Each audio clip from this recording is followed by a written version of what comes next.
मित्रांनो, 27 जानेवारी 1919 रोजी डॉक्टर बाबासाहेब आंबेडकरांनी साऊथ ब्युरो कमिशन पुढे साक्ष दिली आणि या घटनेपासूनच बाबासाहेबांच्या सामाजिक आणि राजकीय जीवनाला सुरुवात झाली। 28 जानेवारी 1912 रोजी भीमराव आंबेडकर विद्यार्थी असताना त्यांनी छत्रपती शाहू महाराजांना पत्र पाठविले।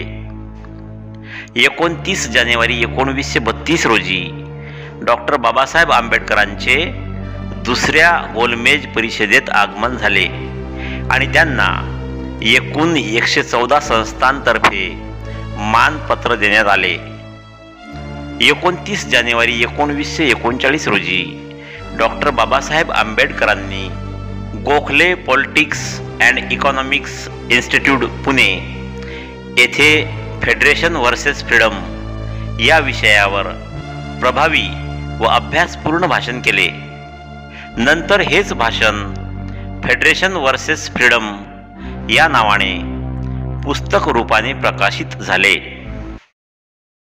मित्रांनो, हा व्हिडिओ तुम्हाला आवडला असल्यास कृपया व्हिडिओला लाईक करा, व्हिडिओ आपल्या मित्रांमध्ये शेअर करा, तुमच्या चांगल्या कमेंट्स मला पाठवा आणि पहिल्यांदाच या चॅनलला भेट दिली असल्यास कृपया या चॅनलला सबस्क्राईब करा आणि बेल आयकॉनला प्रेस करून त्याला ऑल वर सेट करून ठेवा, म्हणजे मी अपलोड केलेला प्रत्येक व्हिडिओ तुमच्यापर्यंत लवकरात लवकर पोहोचेल।